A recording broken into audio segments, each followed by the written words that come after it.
চলতেছে, সবাই খুব গভীর জঙ্গল আছি।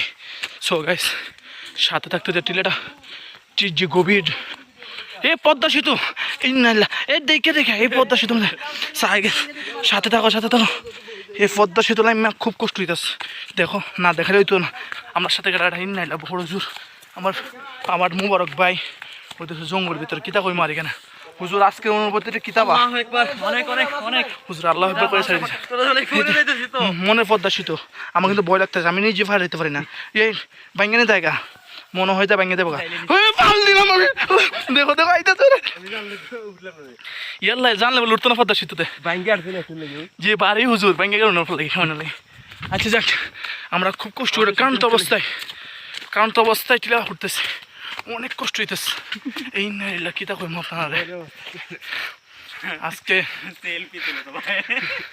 আল্লাহ আল্লাহ সবাই ফালে গেছে গা বুঝছেন কি অবস্থা। আল্লাহ রি সবাই দূরে দূরে যায় দেখাইলে এদিকে।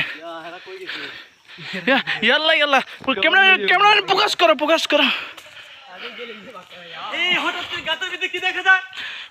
জঙ্গল ভিতরে ইন্নাল্লাহ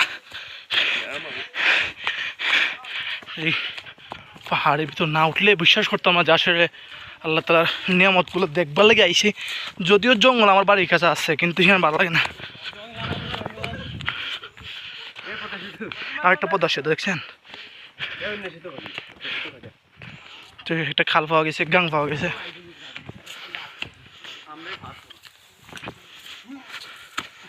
আজকের জন্য আমরা ওই পার্কে হুজুর আগে দায়ী পড়ছে।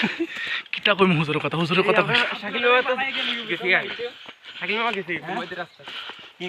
একসাথে বাস কাটছে